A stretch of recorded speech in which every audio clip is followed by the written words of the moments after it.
Desire. I don't know the other words. It's too late. When I say I want it that way. Tell me why. Ain't nothing but a heartache. Tell me why. Ain't nothing but a mistake. Now number 5. That's yeah. Okay, we are live. We're about to go live right now. We already are live. Live. Boom. We fixed it. We fixed it. Welcome back. We are Otakus on air. I am Nico. She is Maria. We are on Spotify now. Check us out. Check us out on Spotify and on YouTube at Otakus on air. 80 subscribers. We hit 80 today. Whoop, Let's go. Let's whoop. go. We started this almost 2 years ago. We're at 80. Let's go. You know what they say? Slow and steady wins the race. Yeah, we're turtles. That is what they say. So we have a lot to talk about, and we have time today, so we could talk all about it. But before we get into all that, I did have a couple things I wanted to ask you. Surprise. Okay. Out of all the anime that you've watched, okay, what is your favorite anime? Because the people who are new to the podcast, who are maybe getting to know us a little bit, want to ask some questions and maybe they don't know. So, what is your favorite anime? My favorite anime is... Well, I like a lot of anime. Okay. But my favorite, I would probably say, is Evangelion. I don't have a lot of stuff on it. Because y'all are gooners. And I can't enjoy my favorite Get the gooner stuff anime. then. Get the gooner I stuff. can't enjoy my favorite anime without seeing upskirt. So, that's one of my favorites. Naruto is one of my big favorites. I would also say Full Metal is one of my favorites as well. Excellent. Thank you. What are your favorite animes? My favorite anime, I think top 5. Probably go Dragon Ball Z. I would go with Full Metal Alchemist.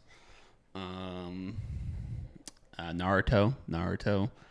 And I mean, just in general, like, this doesn't really count as animes, but like Avatar, the Avatar world, and like Invincible is probably the stuff that I know the most about and stuff that I enjoy watching the most. I was just thinking about that, like the things that, like, what categorizes something as like your absolute favorite? Is it the amount of times that you've watched it? Is it like just how much you enjoy it? I mean, no, it could just be both and all, but Yeah. like, Sorry. No, because I've seen, like, I've watched Naruto, the OG Naruto now, like all the way through, probably like 3 times. And I would consider, I mean, I have a tattoo of Naruto, but like I would consider Naruto like one of my favorite things.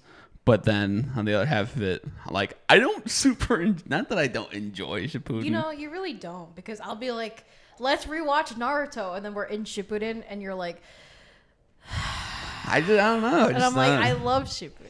Yeah, it's just not like, I don't know. It's not that it's super appealing to me. Like, it doesn't have that, I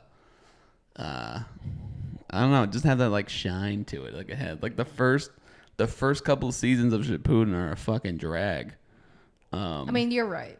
And then You're like, very and right. then the animation gets crazy. Like, it gets into the new age of anime. But then by then it's like, I'm not here to complain about Naruto, but that is just why I like it more. I'm surprised you did not say Jujutsu Kaisen. Oh, and Jujutsu Kaisen. I cannot believe you did I not know. say Jujutsu Kaisen. It's so funny because that is like that is my favorite thing. That is actually my favorite thing. I've seen that more times than like I'm like a Coco Melon kid when it comes to Dude, he Jujutsu really Kaisen. is. I've watched. He really is. And by the way, she's my fiance. We've been together now for like 3 years. So she's not just some random person. I'm not just some random person. So yeah. So she would know if I watched something like a Coco Melon. Damn, like, dude.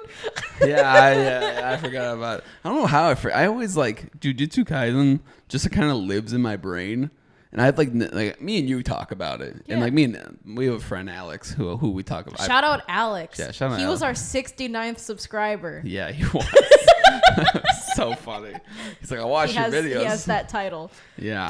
I'm gonna respond to his text. But yeah, like I have nobody like super to talk about Jujutsu Kaisen with, so it kind of just like leaves my brain sometimes where I'm just like, and anytime I bring up Jujutsu Kaisen like outside of like you or Alex, it's like I can't talk about Jujutsu Kaisen because You'll start foaming at the mouth. No. And not everybody wants to see you foam No. at the mouth. Well, you know, some people in our life like to shit on Jujutsu Kaisen because they think that it's too complicated to understand. Don't get me wrong, it is a complicated anime, but at the same time, if you really want to get into something that's takes time where you actually have to read, that's why I like it. So like, sorry, I enjoyed a thing that takes more than 2 brain cells, but hey, on the other half of it, Utah's a fraud. So whatever. With that being said, I really enjoy Jujutsu Kaisen too. I would say Demon Slayer is also one of my favorites. I like thinking about Demon Slayer a lot. With me, I feel like I'm a very chill enjoyer of things. So the amount of like my likeness that goes into each thing is different. Like, for example, I can rewatch Naruto all the time. Not OG Naruto. I don't really, no, not OG Naruto. I don't really get tired of it. That's something that I can just rewatch. I think there's just a lot of nostalgia factor to that allows me to be like, oh, I'm going to watch this. But with like Evangelion, I cannot rewatch that shit. I just like thinking about it.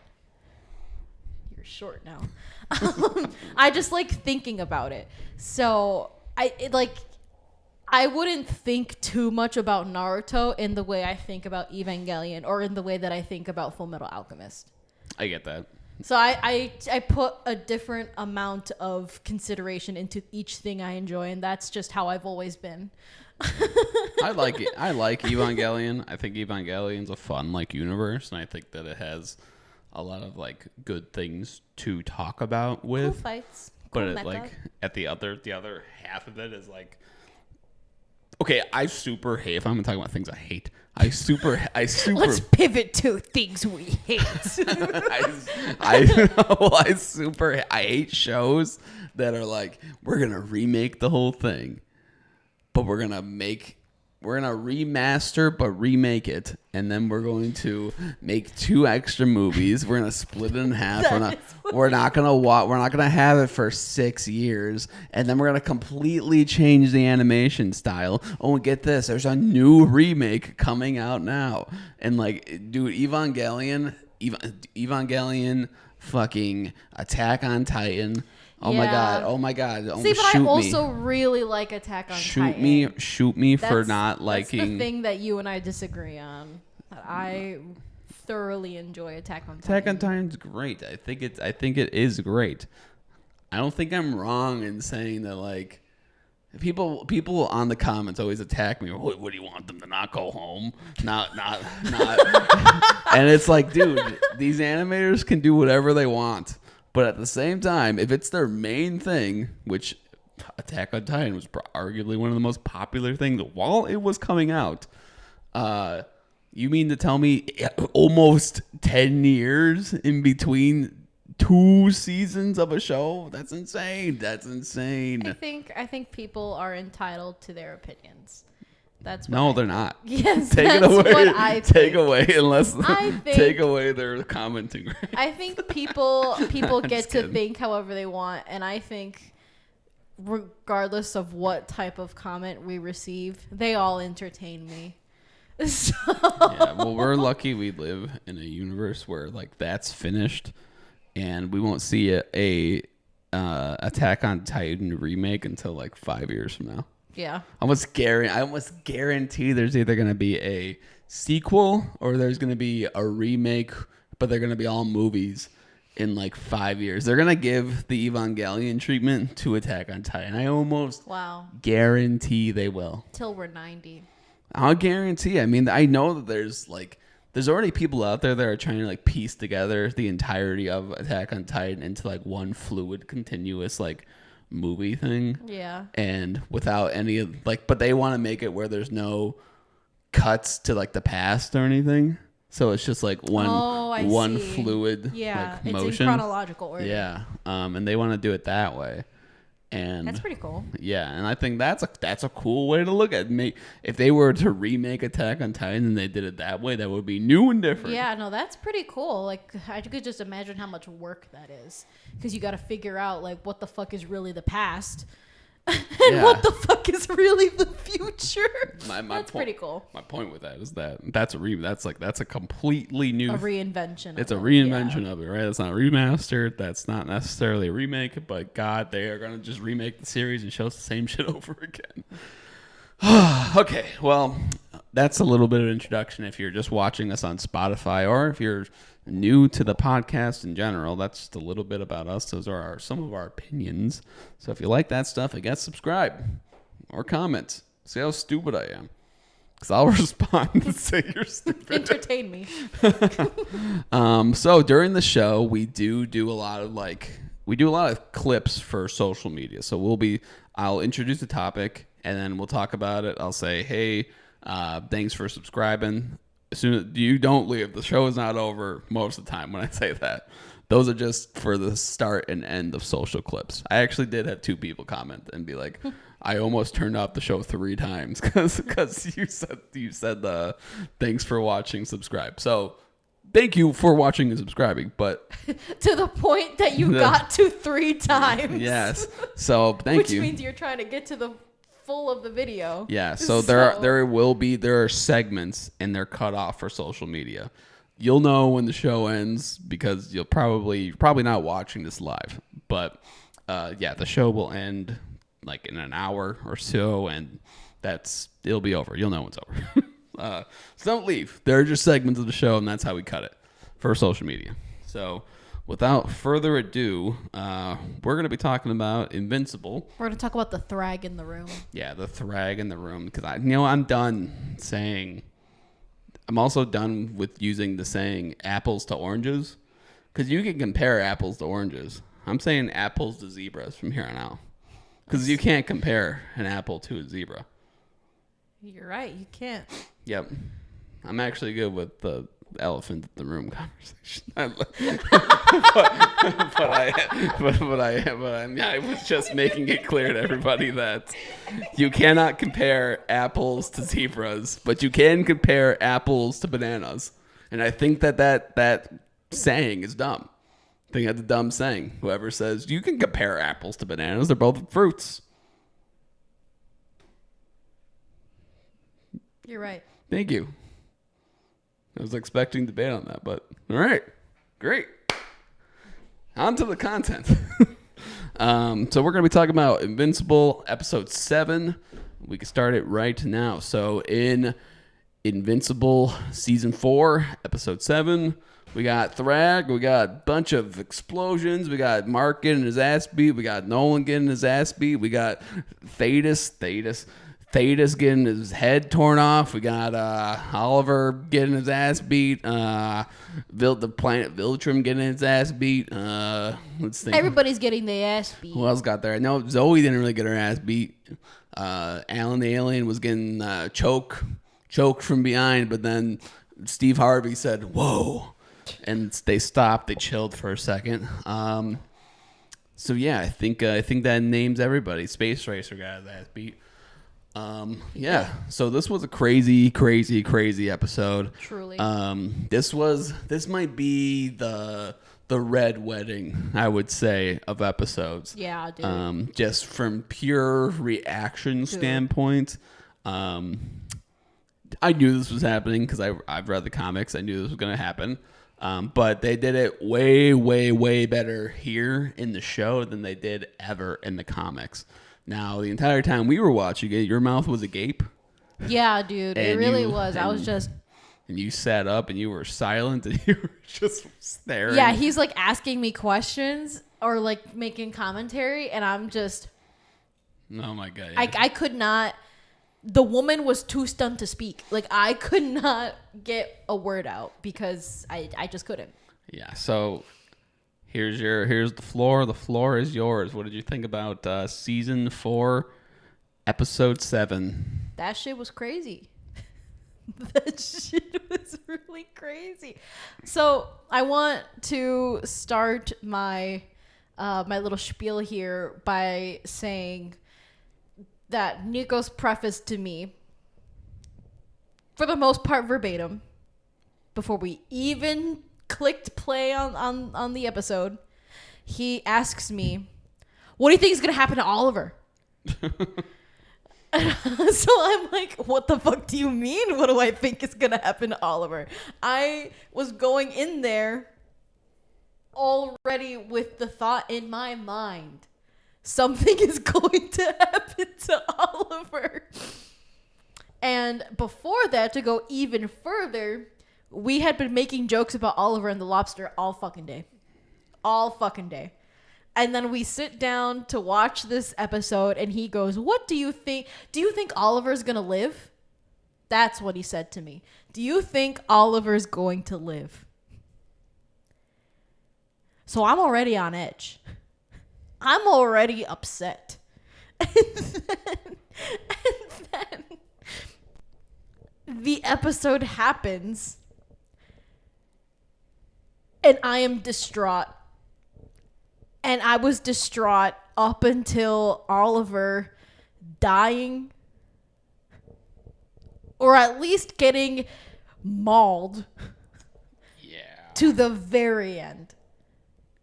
Not Oliver Core. What could? That was kind of funny.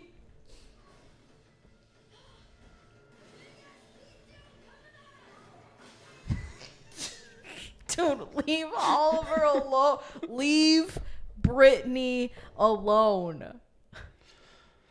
But it's crazy, and I was already expecting some shit to happen, right? Like, of course, in a scenario like this, something is going to happen. I did not expect that to finally happen to him, because they, like, as we just, I don't know if are you sharing your screen? Yeah. Oh, okay. From what we just saw, he's been getting his ass handed to him to the brink of death almost every time that he's been on screen. So, like, for it to finally happen to him, it's insane. And then going past that, for fucking Thetis to get his shit handed to him and literally die. Yeah. That's insane. Like, that is, I have no articulation other than that's insane. And I expected him to be strong, but I didn't expect him to fucking break the sound barrier in the way that he moves. It was a glorious, glorious reaction. It was a I was surprised. I mean, I was kind of spoiled throughout the day of what happens. We didn't watch the episode till Thursday. Yeah. So, and the show comes out Wednesdays.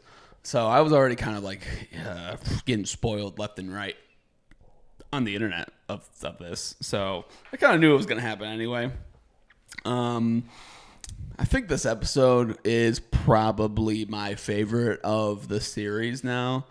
I mean, it's just sick. I mean, I love watching like a powerful dude like just kick ass. Yeah. Like, it's just there's nothing better. And you know what? Kick ass. He did.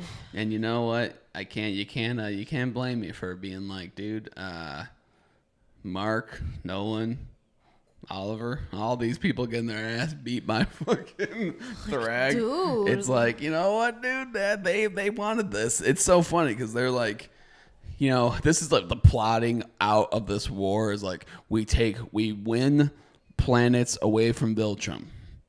We now will go to Viltrum, all 7 of us, not our army. We will not take our army to Viltrum. We will just take us to Viltrum. They go to Viltrum. They realize they know Thaddeus and Nolan both know how strong Thragg is. And they're like, we can take them. Oh my God. Oh my God. It's like, and then, but then when they're asked during it, they're like, we can't take them. It's like, oh my, what are we doing, man? What are we doing? That's a good point because all of them were like so confident that, but at the same time they're like, oh, we're scared. Like all you guys say it's just gonna be us, but then you're like doom and gloom, prepare thyself. So what do you mean we're not taking anybody else other than us? And like also the vials, they took 10 vials of the juice of the plague. The plague juice. It wasn't scourge virus juice. It was like from those beetles. It was like their toxin or their blood or whatever. Them although, now that we're thinking about it. It didn't really do anything, did it? Yeah, it made them a little bit weaker. Okay. But like now that we're thinking about it, okay, man, this is going to be a destruction of one of my favorite episodes now, but here we are. Why wouldn't they just, I don't know, put the scourge virus into these fucking vials and then hit them? Well, they were shooting them. They were injecting them into them. No, I know, but why wouldn't we take the scourge virus and put it in that vial? Yeah, because they were working on that, weren't they? So they were working. They could have been working on it. I thought. I mean, like, correct me, anybody, if I'm wrong, but I was so sure that they had already been working on it, and that was like one of the things that they were trying to perfect to kill off the Viltrums. I think they were. The Viltrumites. I just see, even if it wasn't a perfected variant of it, they still could have shot at them. Yeah, I mean, maybe it just wouldn't be as like, it took time for all of them to get infected, right? So maybe it wouldn't have been. I mean, those fights went on pretty long. I mean, they were fucking, not only did they. No, I mean, I'm not saying like minutes. I'm saying maybe it takes like weeks. Well, like good. Time that they don't have is what I'm trying to get at. I guess, but hey, dude, if you got weeks, I guess you're gonna shoot them with the virus. They're dead in a couple of weeks. Don't look like they have many scientists left. Yeah, I don't know. So, I don't know. I don't know. Yeah. So I mean, besides plot points, don't look too deep into it. Besides the plot points, cool. It was cool. It was cool. I liked it all. I mean, like, a big question that I had going into this episode of, season 4, episode 7, is. Like, why was Oliver even there? And we talked a little bit about it, but like, seriously, he got his ass beat by Conquest the first time when they were on Earth, got his ass beat by Conquest the second time they met during this war, and then now couldn't even throw a punch at Thragg, not even close, not even the level. Got his jaw and arm torn absolutely off. Like, no kidding. I'm glad that Nolan and Oliver had that moment of bonding, and that's good. That's good for the plot. But like, if you think about it just a little bit, now you dig a tiny bit, it's like, what was Mark thinking? Did Mark really think that this dude could help? I mean, like, he wanted to get the band back together. Dude, I know it was like a family decision, and Mark was like, this is a nice moment. I'm glad he just wanted his brother and his dad. Dude, he should have left this fucking kid at home. Oh my God. He got leave this lobster-loving lad. This lobster-loving lad. This triple L. Leave that triple L back at home because holy shit. Leave him at Red Lobster. Dude, he got his ass buttered and beat the entire buttered and beat the entire time that he was out there. I mean, holy shit. I mean, what? There's not one thing that he did that could. I mean, like, maybe he distracted Conquest a little bit, but even then, every single time that Mark's like, "Hey, everybody, stay close." Nobody ever stays close. Like, he's like, "Oliver, when we get out there, stay next to me." and then they immediately don't stay next to anybody. Yeah, like it's the assumption that he's as strong as. See, but that's the thing I don't get. Because it seems like there is this assumption that he's supposed to be as strong as Mark because he's Nolan's son. But then at the same time, they treat Mark to such a higher regard that in certain situations, they don't let Oliver just go out on his own. So it's like, what is he? Like, what is he? Is he strong because he's a Viltrumite, or is he just a kid? Like, you know what I mean? Or is he a Viltrumite because he's strong? Yeah. Is he Satoru Gojo because he's strong? Or is he strong because he's Satoru Gojo? I would compare Oliver's current strength to like season 1 Mark. Okay. That's where I would. A good baseline. That's where I would level him out right now. But it's like, dude, but you're compared to who these people are. Dude, you are not bringing him. You are not him. Leave him at home. Leave him at home. Like, oh my God, I just don't. And like, Nolan knew that there was a possibility that they would be going against. They were going to the Viltrum world, and they knew they were going for the final attack. And it's like, dude, Oliver has shown no. Not that he hasn't shown any like promise, but like, I'm not. You're leaving that. Leave that in the. Like, dude, hey, buddy. We're going to leave you home. Yeah, like he's definitely gotten stronger since he first started as Omni Lad or whatever the fuck his name was. But you're not. But he's not him.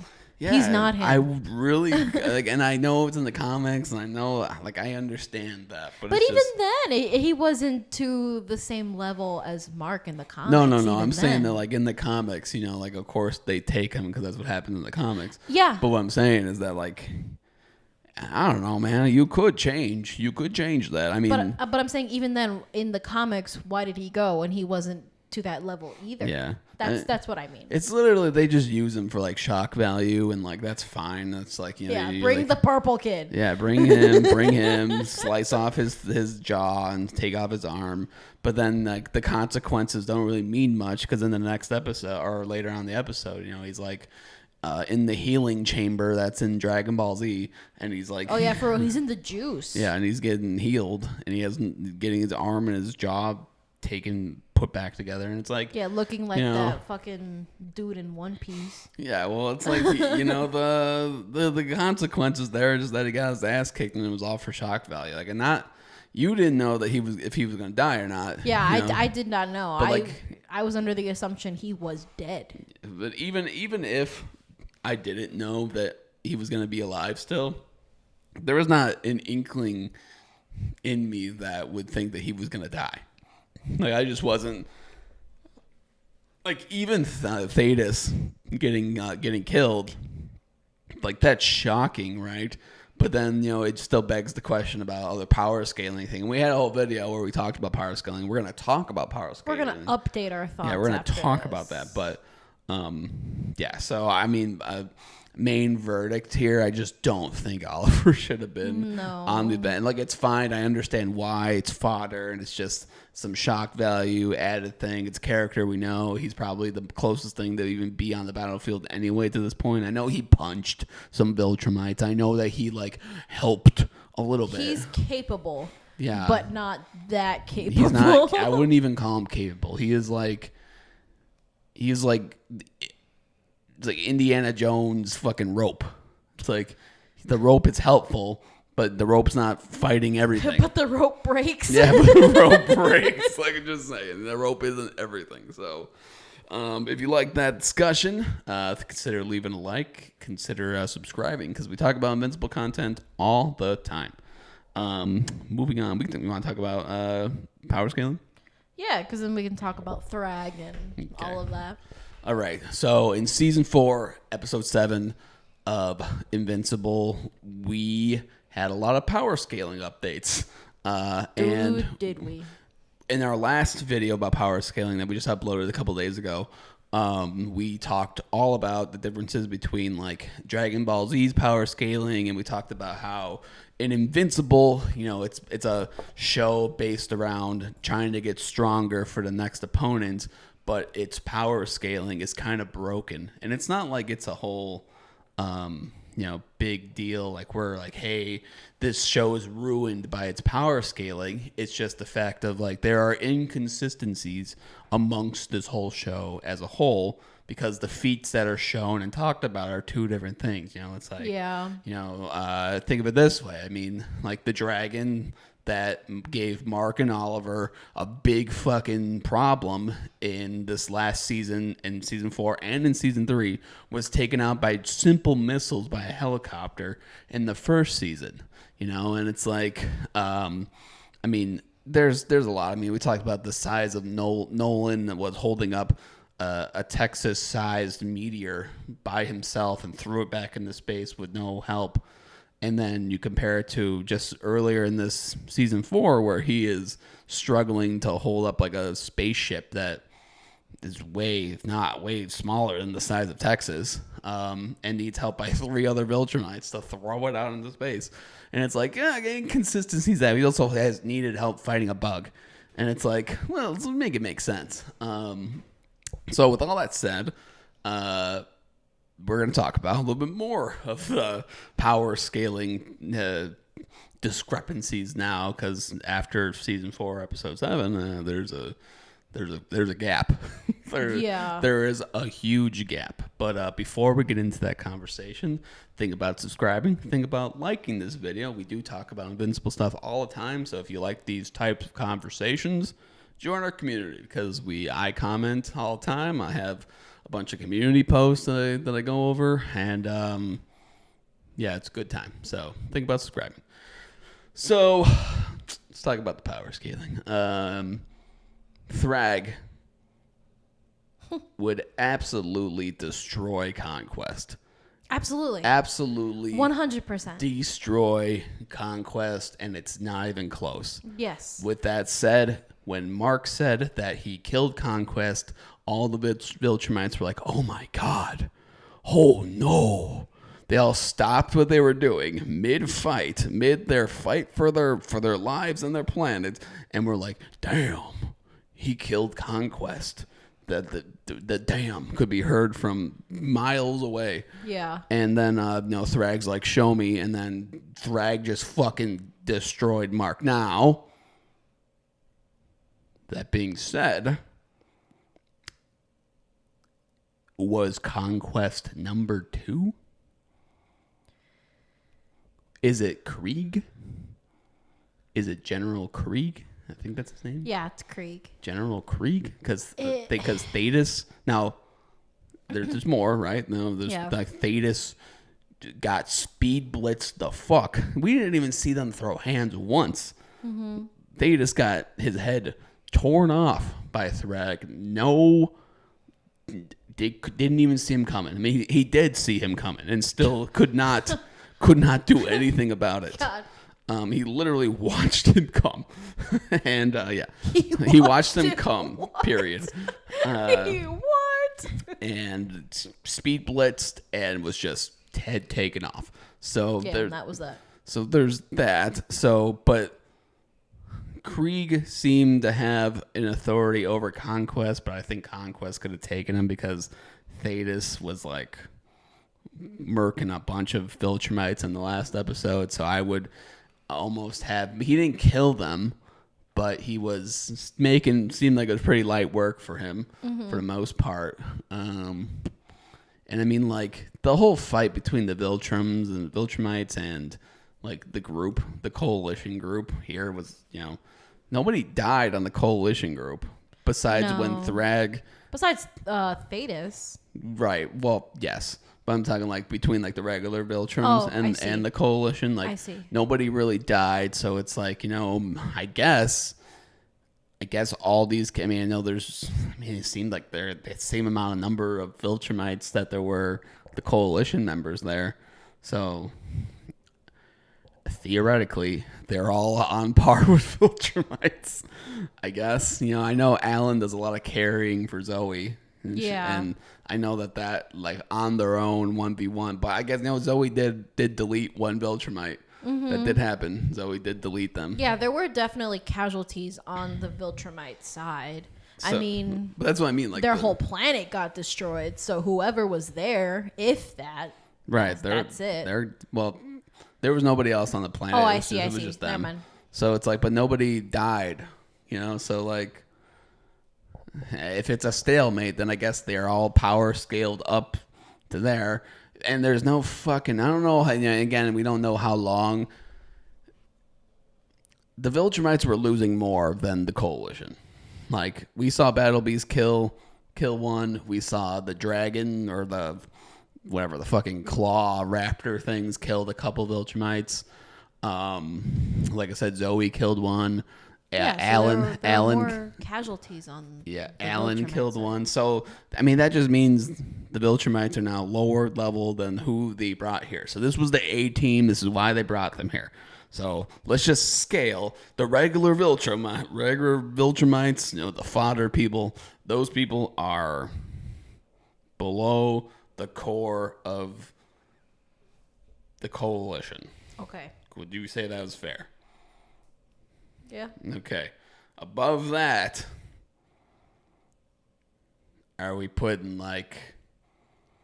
And this is just to try and make it simple, I guess. Above that, would you then put Mark? Above... I would put Mark and Alan in the same... Yeah, I would say that they're pretty on par. If anything, Alan maybe is a little bit heftier. Yeah. You know what I mean? Like, he's heavyweight, Mark is lightweight. Like, Yeah. in that sense. So then it would be above... So it's the regular Viltrumite fodder. It's the Coalition, Mark and Alan, Nolan. Yeah.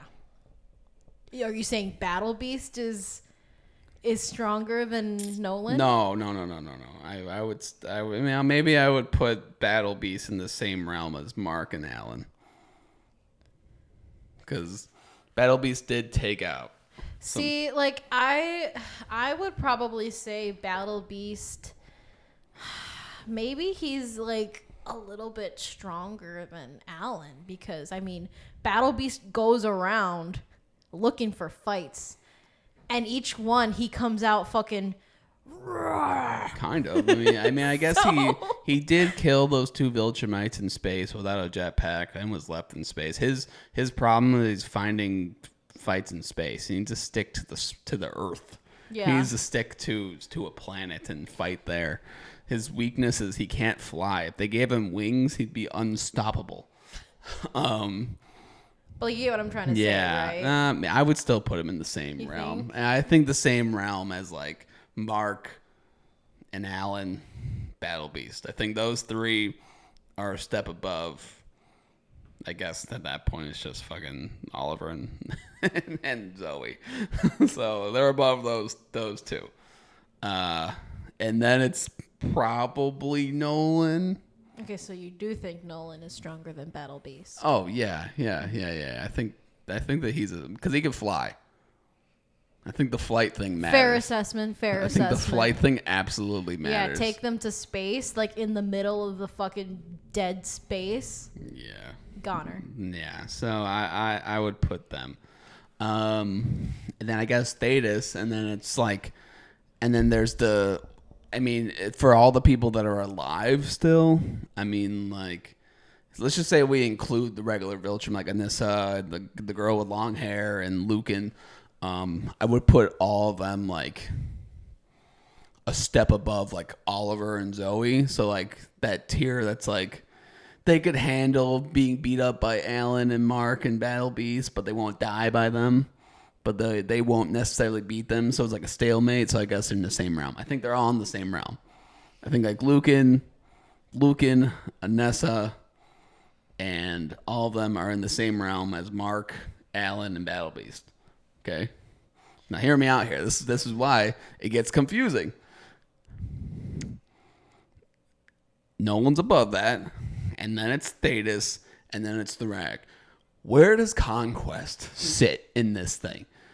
And then how can you rank where Mark is going against Conquest? Because everybody in the Viltrumites were shook that he killed Conquest. They were shook to their core that he killed Conquest.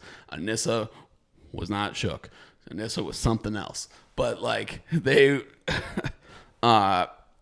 stopped what they were doing when they heard that he killed Conquest. And that was a big fucking deal to them. Now, like... So it's like between their A team, would it be Thragg, General Grievous, whatever the fuck his name was? Yeah, Craig. Mr. Krabs. And then Conquest? Because I would think if you're a general... And Anissa?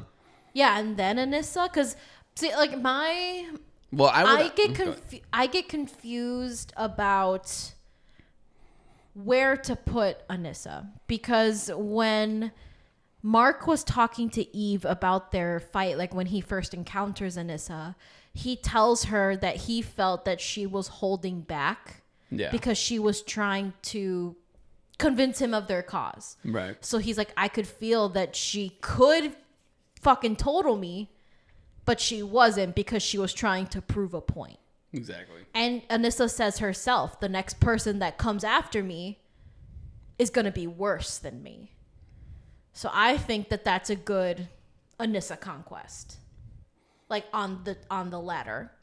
But I think it depends also on how much leverage you give to Mark's final battle with Conquest. Like, do you think his, I don't know, strategy or like the way that he killed him shows his strength? Or do you think that they were kind of on level in terms of strength? Because then I think that affects where you put Mark versus Anissa. Because I would say, before any of this, I would say Anissa stronger than Mark. But then he defeats Conquest. So then does that put him further up in that? That's where I get confused, because of the already pre-established leveling that happened not very long ago in universe. Like, it did not happen very long ago in universe. So see, this is exactly what I'm talking about when it comes to like does that make sense? Like, what you're saying makes sense, but when you think about it, Mark had speed blitzed Anissa just in the last episode. Yeah, he just when he says, literally what I talked about in the beginning of this video, when he says that he defeated Conquest, that seemed like a big fucking deal to everybody. And I mean, even like Mr. Krabs even turned around and was like, "Oh my god!" Yeah, right. And the person that we're saying is probably number 2. Yes, and the person who was probably number 2 was still kind of getting his ass. Maybe he was unequal, maybe a little bit more power. Like Thetis was still kind of kicking his ass. Yeah. So it's like, okay, that's why it's confusing. So it's like, okay, let's just say Conquest is below Thetis and I guess Omni-Man. But then that would also mean that Mark is above. Maybe he's at the same tier as Omni-Man and Thetis, and that's like the point of them going through the planet, and that's showing them now that he's with them on that power. Yeah, maybe. On that power level. Maybe, or it could just be like he can just handle it. Like he's under them, but he can his added strength is still like necessary. Yeah. You know what I mean? Yeah. So I think like it's not super they're not super overcomplicated. Not trying to complicate it, but it's like just, those things were said. Yeah. So like I think it's literally like, okay, bottom rung right now is the top scaling of power right now. I think it's like Zoe, Oliver, bottom. Yeah. And then it's like with them is like the random Viltrumites, the random dudes who did die here. Random dudes that aren't in the core council, I guess. And then it's like, I guess, Battle Beast and Alan. Okay, so we'll put Battle Beast and Alan. Even though I think Mark is not as strong as Alan. I also do not think Mark is as strong as Alan. But what they've shown me, I'm going to go with this. Then I think it's in the same realm of Battle Beast and Alan, it's Lucan, Anissa, and the other like couple generals, but not General Krieg. I think then it's Mark, General Krieg, Conquest. Say Conquest there. And then a step above them is Nolan. Then it's Thetis. Theoretically Thetis. And then Thragg. Mm-hmm. Does that I think that's pretty fair. Agree? I think I personally, based off of the final fight between Mark and Conquest, I would honestly, like, if you asked me this question in the first fight between them and Eve, I would say, yeah, fucking Conquest is like so far from Mark. But in this last fight, it was pretty much a stalemate. Yeah. You know what I mean? Like and that's not to dismiss any of Mark's strength at all. I think it shows a lot that he was able to get Conquest in that position, that like he came in with a strategy, he came in with energy, like he knew what he needed to do and what he wanted to do. Yeah. I think that means something. But it was for the most part like who's going to give out first in that fight. Yeah. Because he was losing oxygen. Dude is losing his insides and blood. So whose goes first? Yeah. So I think it makes a lot of sense to put them after this episode on par with each other. Okay. I think that makes sense. Right. And that also explains Anissa's reaction and everybody else's reaction. All right, so we figured it out. The other thing is, do we put Space Racer's gun shooter thing? Is that like, dude, is that strongest in the universe? Is that Thragg level? Yeah, is that it Thragg? is. I mean, it has to be. It's a planetary destructor weapon. It's above. It does not stop. I don't know where it ends. I mean, just fucking. If that thing were to hit Thragg, it would kill him. It would have to kill him. Well, yeah, because at the end of the day, Thragg is still a Viltrumite. It would have to kill him. There's no fucking way it doesn't kill him. He's not bulletproof, so he's not bulletproof. The hero, no one's bulletproof. Bulletproof is the guy who's black, who's in Invincible. Oh. Yeah, he's not bulletproof. That's for sure. Because bulletproof went right over my head. Would stop that. Okay. Yeah. All right. Well, I think we figured it out. I think so. I don't know how. I think it's still up for debate where Mark and Alan reside, or like at least where Alan resides. Because Alan's an interesting one. Yeah, well, not even yes, but pause that pause that, because I think that's something that will go into this. So like, how does anybody get to Thragg's level? Dude. Like, how does anybody get to Thragg's level? Because like, you give it 110%. I just and you get out there. Dude, I just have no idea how anybody could even get close to Thragg's level. Like, no, because what do you mean when you gear up to punch someone? The force of your fist moving in the air pulls you closer to his fist. And on top of that, what do you mean when your fist connects with someone, you break the fucking sound barrier? What do you mean? What do you mean you punch him out of the atmosphere? I mean, and he can't be stopped. He is now a missile, a human missile. What do you mean? I don't know what anybody could do. What do you do? Like is that we had this discussion amongst ourselves before when we were talking about where we would put people in terms of a power scaling system, because we kind of talked about it as being similar to, or questioning whether it was similar to Dragon Ball. Is it like a Dragon Ball thing where you're born just that way, like in Goku's level. Yeah. Well, I know that they were also kind of like breeding for it, so that's kind of like besides the point. But like, Who was breeding? Oh, they weren't breeding. Who was breeding? Weren't like Vegeta and all them being bred for that? Okay, no. Okay. But Vegeta is from like the royal line, so he was already assumed that he would have a better like thing. They had like low class. I knew that. They weren't that I knew. They weren't like gene infusing to try and like. Okay. Yeah. Okay, so it is just being. They are just born with it. Yeah. It is just Maybelline. Sorry. Yeah. So like that, but that's my question. Like, is it just you are born with that amount of power, or is it a combination of?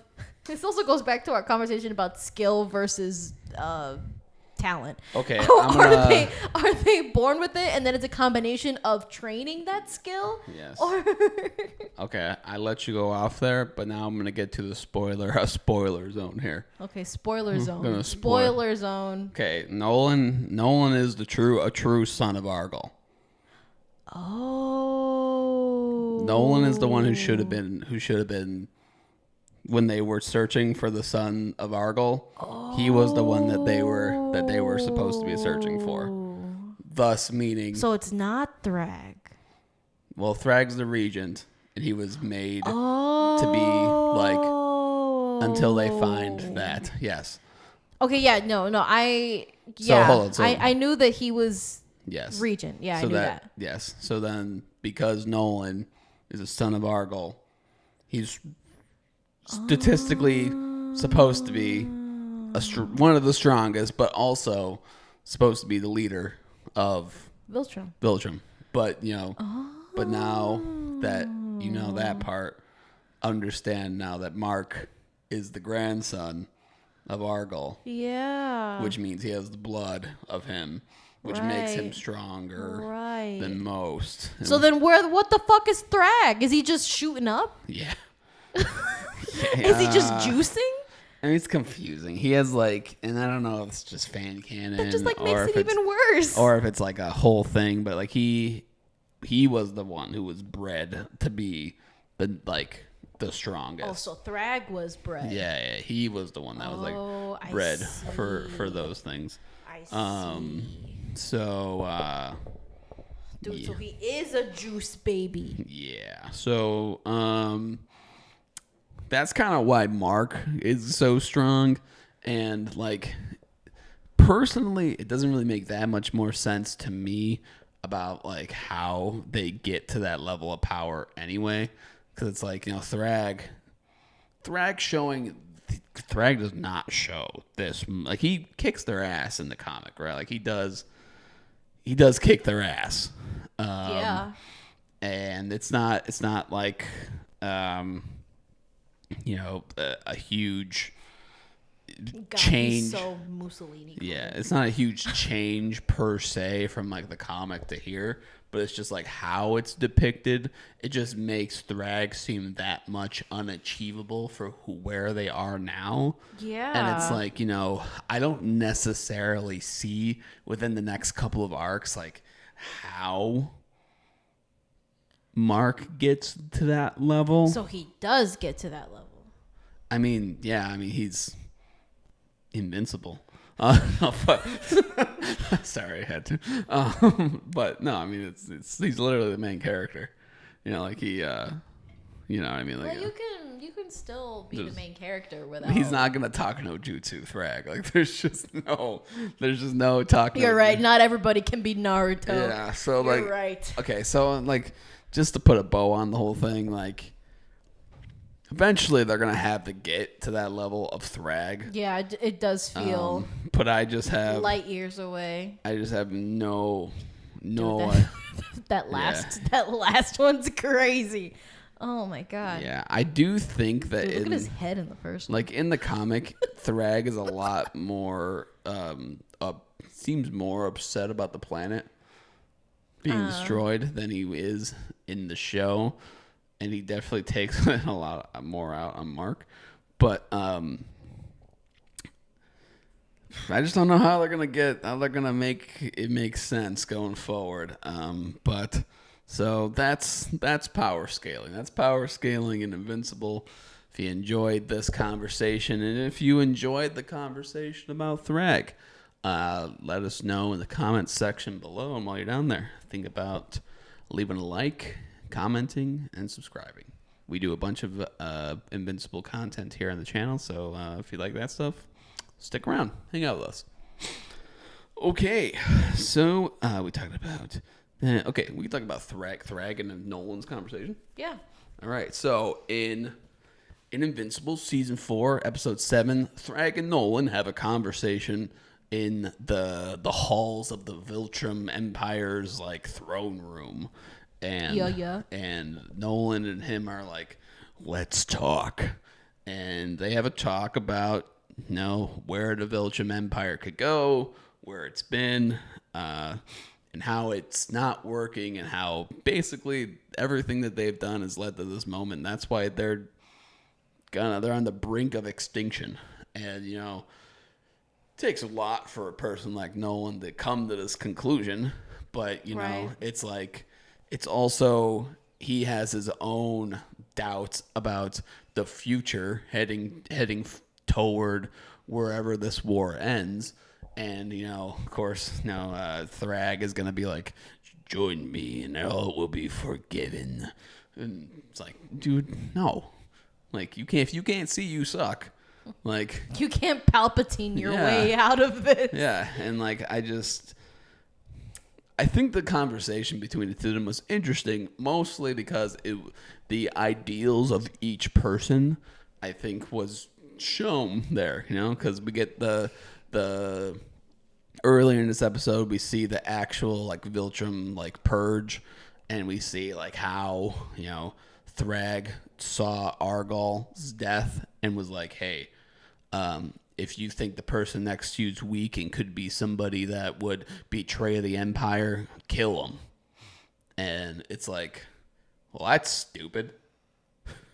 Yeah, like that whole part, I was like, dude, this is why you guys only have like fucking 40 of you left. Yeah. You like purged half of your fucking planet, and let's not talk about how many people you have like out of world.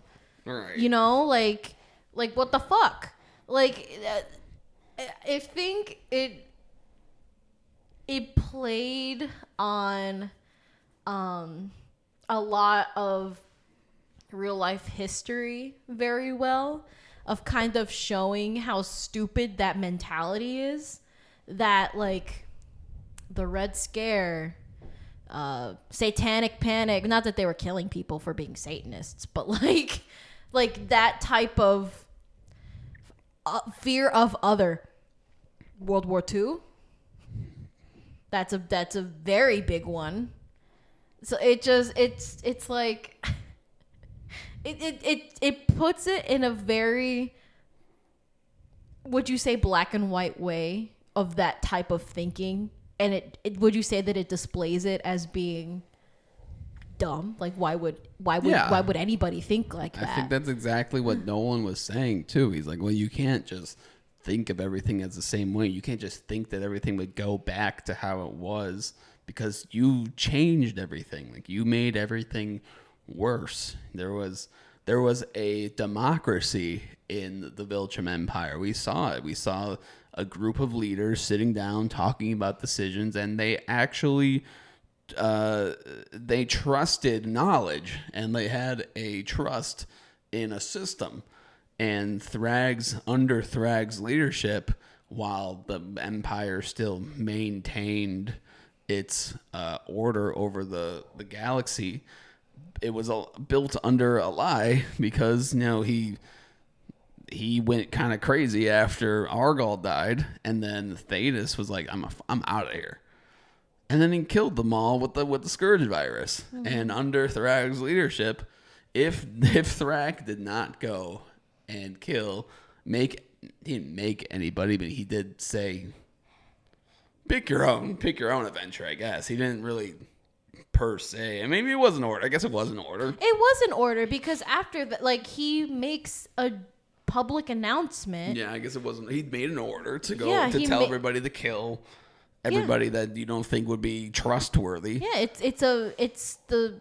there's a word for it that I can't think of right now. It's not propaganda, but it's the mass hysteria. That's the word. Yeah. It's mass hysteria. You come out, your leader comes out and says, if you suspect one of your neighbors would commit these acts of treason. Right. Okay, so he does that, and if not, deal with that. And if not for that action afterwards, Thetis would not have killed the rest of them, because he was like, y'all are crazy enough to kill everybody. Y'all are crazy enough to commit genocides on multiple planets. You guys are crazy. He's like, you guys don't have any fucking reason. You need to go. And like, even Nolan was upset that happened, but I think because you could definitely see now during that conversation with him, he understood that needed to happen. He doesn't trust Thetis because, he thinks about his own sons, and I think anybody would worry about your own family in that moment. But like the comparisons to like Thragg being like, well, we're your family, Nolan. It's like, dude, no, you're not. And yeah, he hasn't been a part of their family since he left Viltrum. Right, which wasn't technically that long ago. And he was one of the 50 people left. And, the timeline in Invincible makes no fucking sense either. I mean, whatever. But, like, him being sorry if you guys hear rain. It's raining hard here. Yeah, we're in a tornado watch currently as we're filming. So, if we suddenly leave, you know why. But yeah, so it's like you have that happening, and I mean, it's just the conversation is just like, even if Nolan has, or Thragg has, like a point in making Nolan think that Thetis isn't right in his way of thinking, and then especially about going forward and after this war, it's like, dude, you still can't be trusted to do anything. Right. It's like, and I think that's like the most, either way, they were gonna go back to the old ways of fighting. Well, of course. Over it. That's all that they know. And it's just funny that, Thragg is like, I want to talk, Nolan. And, a lot of people say, and like, I agree that like Thragg is, he's a leader of people. He's a thinker, and he wants to stay in the background and not use his strength, because that's not all he is. And it's like, I think people can say that about a lot of authoritarian figures. Right. I not only do I call him Mussolini because of his looks, he's a fucking dictator. Right. He looks like Hitler. You could say those things about Hitler as well. Yeah. At one point in time, he was a leader. He was a thinker. What have you. But at the end of the day, he fucking committed genocide, and he's a terrible person. Right. Yeah. I mean, that's just what it is. I mean, whether it was him doing the atrocities or people that he sent to do the atrocities, he was still the leader that sent these people to do terrible things. Exactly. So it's like, that's why it's funny to me that he was like, let's talk, Nolan. Let's have a conversation about this. Because it's like, dude, there is no talking with you. Talking with you is you get your way, and what's the compromise here? Like, what if Nolan was like, hey, no, stay here on the planet. You guys don't leave this planet and stop with your empire shit. Thragg's going to be like, no. Right. And it's like, well, then what do you want? It's a one-sided persuasion tactic. That's all that it really was. I mean, like, you can say good on him for trying to maybe hear Nolan out, but at the end of the day, he was trying to pander towards his race, I guess. I mean, Nolan was doing that too. He does care about the Viltrum people. Yeah, no, you're right. He does care about, maybe not, I don't know if care is the right word, he has an affection towards them. He did love his people, and he did have, but like he hates the idea of them now enough to like turn on them. I really don't know, because I mean every he hasn't It's had very complicated for sure. Yeah, I mean he hasn't had any like glowing, friendly conversations with any Viltrumite that he's fucking met up to this point. Like anybody he comes into, the only time they've spoken to is through garbled, bloody lips and like broken back conversations. You know, so who really knows how much he really cares? So it's like, you know, he loves to say that he had a big he was really big mad at fucking Thetis for doing the Scourge virus. How dare you kill our people? And it's like, brother, you haven't shown one fucking inkling of affection towards the people that you've had contact with. I mean, I think a good real life comparison would be, just because this is very reminiscent of World War II, Nazi Germany. Yeah. That I think it's a good real life comparison to Germans who weren't Jewish, or like people that weren't Jewish living in Germany, having to like after the fact be like, yeah, I love being, you know, a part of this culture, but I hate what we have done. Right. You know, it's I think that's a good comparison. It's the same thing.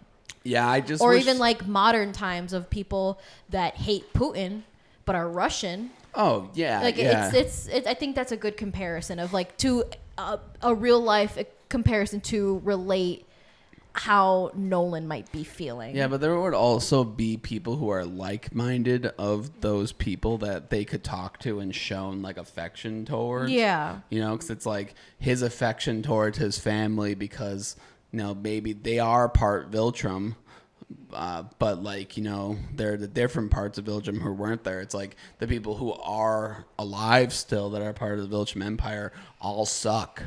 Yeah. Like all of them fucking blow. Like he's not talking about Conquest glowingly about their past. Yeah. Hey, remember that time that we killed entire people? That time my parents beat the shit out of me. Remember that time I showed them I was strong. Remember that time we went to that planet and you ate that animal's heart in front of me and it was gross? Remember that? It's like, dude, no, that's what I mean. It's like it's hard to like build the Nolan cares about his people conversation while then also being like, I want to change. And we're gonna see this play out later on about like how Nolan goes about like leading sorts of people and being a leader. So it's like, you know, and then that's kind of spoilery, but it doesn't really matter. It's just not really. I mean, I'm being vague about it, but yeah, you know, like you're being pretty vague that it's fine. We're gonna see exactly what Nolan means by like how much he cares about his people and what it means to like change, you know, because Nolan's the definition of change right now. Mm-hmm. But yeah, so what do you guys think? Do you have any more thoughts about that, by the way? No. All right, so what do you guys think? What did you think of that conversation? I think it's interesting to go into the deep dives of like what is said during these episodes, because like, you know, a lot of these shows, especially, are like these episodes of Invincible have such like it's fight and like we don't think about the smaller conversations in between each fight. But I think like this is a good like theological conversation between two people that are ultimately know that they're not changing each other's minds. And like I compared Thragg to being like an ultra right MAGA person. Theological means religious. Sorry, I mean in this ideological conversation. Yes, ideological. You know that Thragg is an ultra right MAGA person, and then Nolan is a moderate person who is still like leans right and still thinks about these things. It's just like neither one of them are really changing their views on what they both think, but one just thinks differently about the bad things that they've done. And then one of them punches them through the atmosphere. Yeah. So what do you guys think? Are you entertained by what happened during this conversation? Is this something that you can agree? Do you agree with Nolan? Do you agree with Thragg? Let us know in the comment section below. And right down there, think about subscribing. We talk about Invincible stuff all the time. Yeah. Do we have Yeah. Mark? Can't talk about the. Okay, we can talk about. Do you think they were right to destroy Viltrum? All right. Okay. I kind of. Hold on. Sorry. No, you're all good. You're all good. In Invincible season 4, episode 7, Mark, Nolan, Thetis, they went right through the planet Viltrum. Boy, did they. They destroyed Viltrum. They used space racers blast up from his gun to go right through the middle of the planet and destroyed it. And basically destroyed what would be the remnants of what Viltrum stood for. It's pretty symbolic, with having Mark, Nolan, and Thetis, all three of them together, symbolizing the present, past, and future of the Empire. And it was a pretty big moment. And, I wanted to ask, do you think they were right in destroying Viltrum? But, before we get into the full conversation, if you like these types of videos and you like talking about Invincible, think about subscribing, because we do and talk about these types of conversations all the time. Yeah. So consider subscribing. Yeah. So I'll ask the question. Do you think that they were right in destroying it? It was Nolan's idea. Thetis went along with it. Mark seemed kind of along for the ride. Mark seemed kind of like hesitant, and he seemed kind of like, I don't know, but then it was like, all right, I guess we need to. Yeah, very Mark of him. Yeah. So, do you think that they were right in destroying Viltrum? I think my overall thoughts are that I'm a little indifferent on it, but I lean a little bit more affirmative in my thinking, that I think that it was probably the right move, and I think it makes sense that would be Nolan's solution, because I mean, aside from like fucking Conquest, he was the one that was like on his apology tour was like, yeah, I fucking killed this planet by taking the sun away, and then I killed the other planet. Like that's what he does. I mean, that's what they would send him out to do. So it makes sense that as a last ditch resort, this is his solution to ending this, for lack of a better term, like once and for all. And I think it also makes sense based on the conversation that he had with Thragg. Because Thragg was talking about we're going to repopulate, and we're going to bring everybody back to Viltrum and make it what it was before. Like, we are going to rebuild. We're going to do all of these things. Yeah. And you can argue that he was talking out of his ass, but maybe he was, because there's so little of them left. But there's still that thought that if we don't stop this now, this is their plan.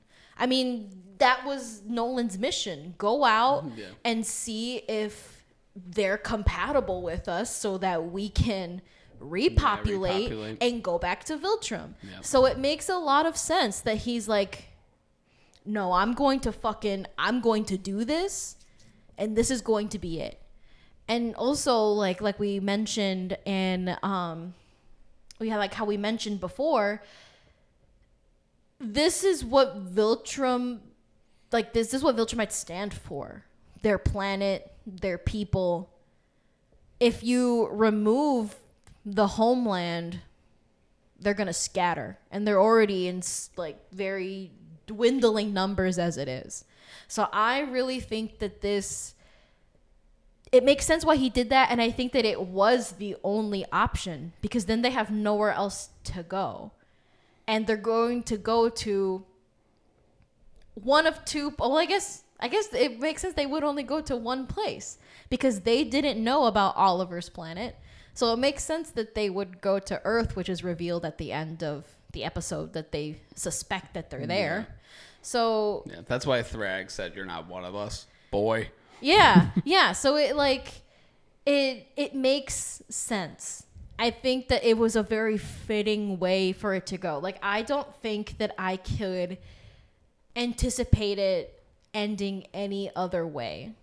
I think it's a very fitting end for them. So I don't disagree with anything you said. I don't. I'm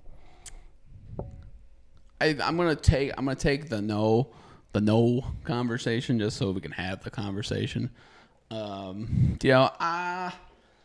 I think that destroying the planet in general kind of goes against everything that they're trying to change in the coalition of planets to begin with. So it's like, their whole point is, yes, to stop the Viltrum Empire and stop this whole thing. But, like, they're trying to stop them because all the Viltrum Empire does is destroy and take. And not that they went to Viltrum to take anything. There's nothing to take. But they went there and they destroyed everything that Viltrum stood for. And, like, they are space Nazis. They do go and they take and they are genocidal maniacs. So that's what they deserve. This is what happens when you do bad things. Consequences happen. The people that do terrible things. And I agree with why this had to go. Why this had to happen. I think that there are circumstances. Like Nolan, there are people who can change, and there are not everybody in the Viltrum Empire are bad people. I mean, they all have done terrible things for the Viltrum Empire, but it's like, I don't see Thetis being like, time to arrest Nolan. Right. And maybe maybe that would have happened afterwards. Maybe that's what the distrust that Thragg. They'd fucking kill him. Yeah, maybe there would be no arrest. I mean, they would just fucking kill him. Yeah, so it's like that's kind of no what treason. That's what no weakness. That's what Thragg was saying. That, like, do you really trust Thetis with your sons? Because it's like, if he's coming after me, he's gonna go after you and your boys. Because guess what? You guys are part of this too. And I think that, while the planet, I guess, needed to go, I'm just saying that, I think to destroy something just to destroy something, it's more like a symbolic thing than it was ever to, like, we need to destroy Viltrum because this is their base of operations. No, exactly. They're building the Death Star on here. Like, they're, like, it was to bring a era of destruction and, like, whatever, just a terrible era that the Viltrumites have brought upon the whole galaxy to an end. Yeah. Like, that's what needed to be done.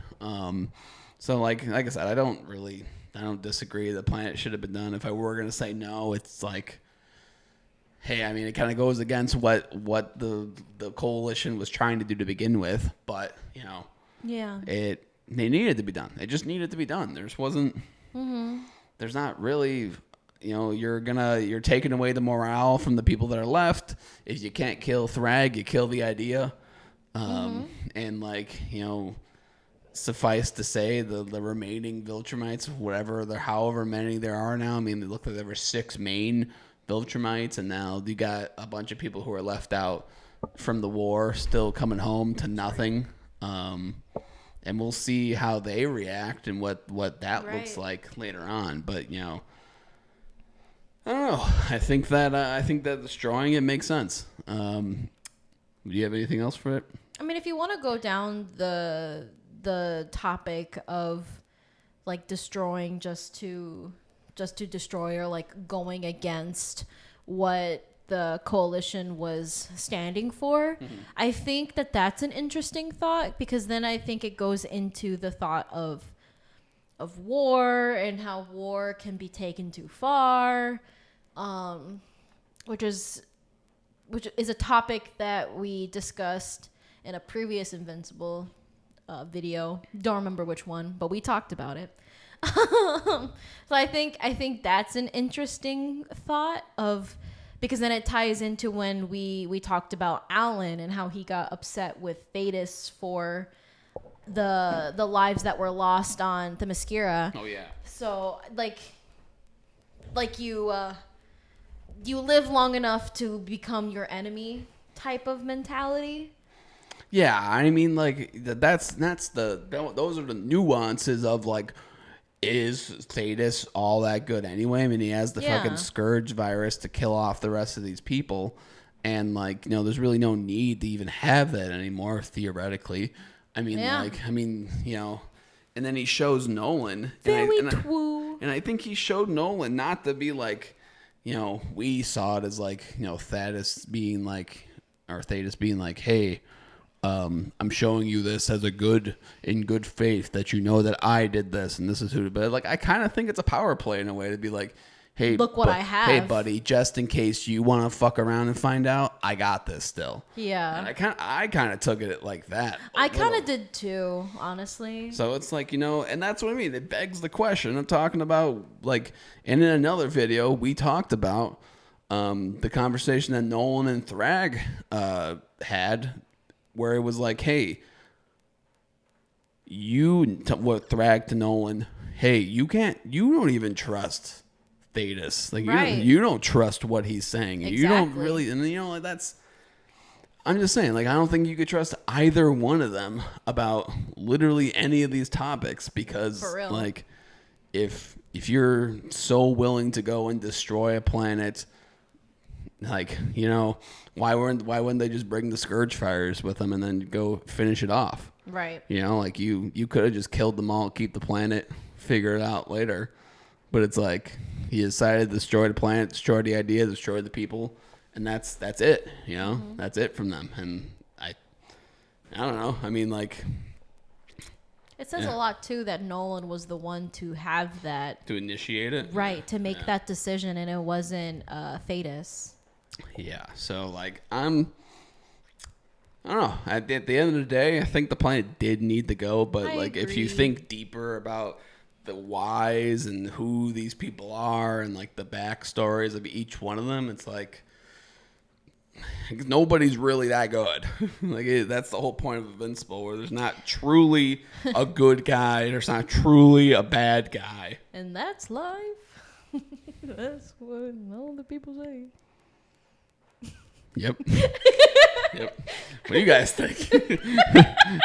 With that, what do you guys think? Are you guys with that? Are you not with it? Do you think the planet should have been destroyed? Do you think it should have stayed?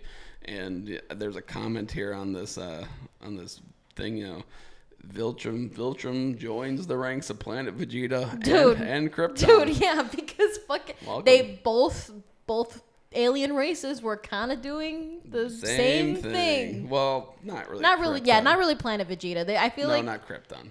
Not Krypton? What was Krypton doing? They were talking about. Didn't you see Superman? Oh yeah, I mean, I guess.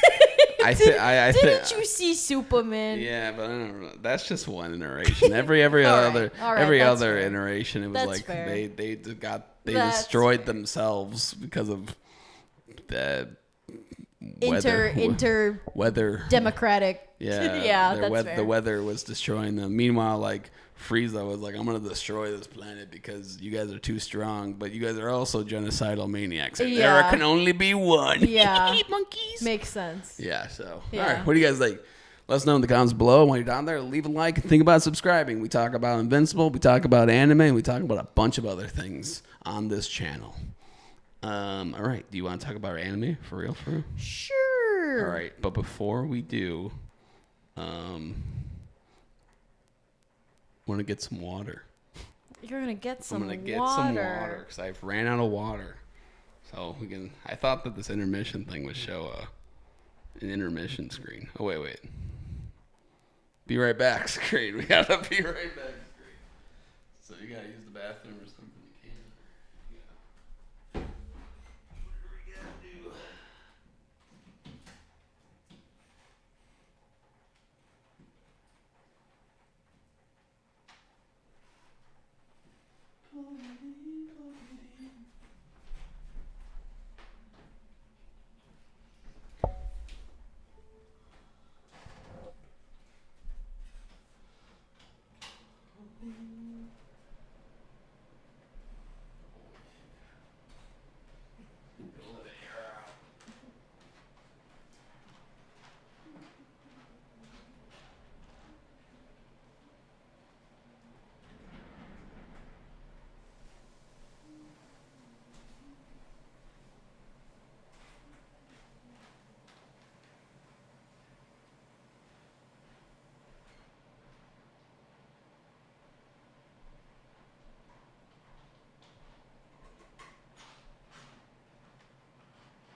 in the sea.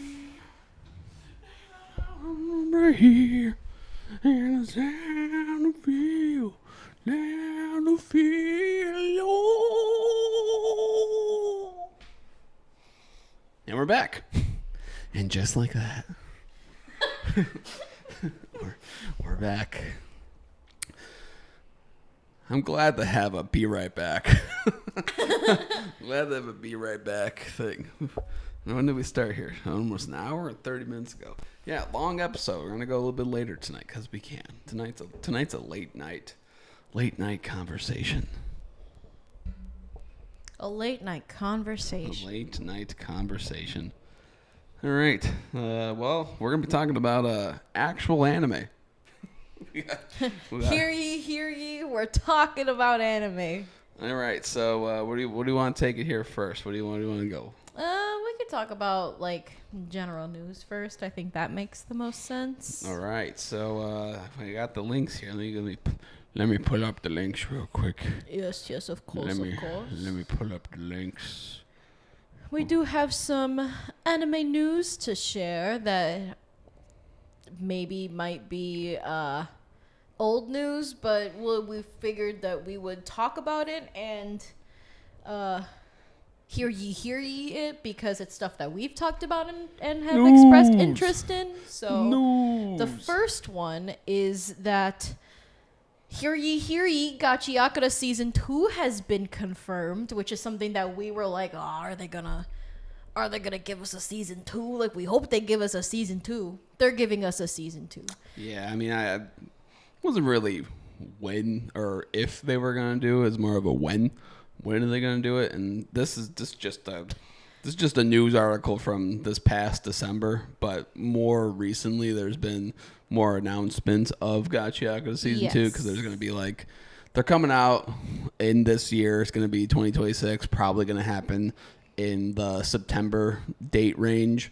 So expect like the first core is going to be in the fall, and then the next core is probably going to be in the spring again. So basically what they did with the original part of Gachiakura. Mm-hmm. And then plus they're also bringing out a game. I forgot there is a game coming out where it's going to be basically the same how like every fucking like Hinokami Kagura Chronicles was. It's like every anime game they're going to do the same thing, which I'll buy, but I am kind of concerned that they're bringing out a game so early where it's like I think you do need 2 seasons of a show to fully I agree with that. Give you like a full I don't know. And unless this game has like an absolute banger of like fights and content, like every anime game, I feel like once you beat them, it's so hollow. It's just because anybody who plays the PvP are just sweats, and it's like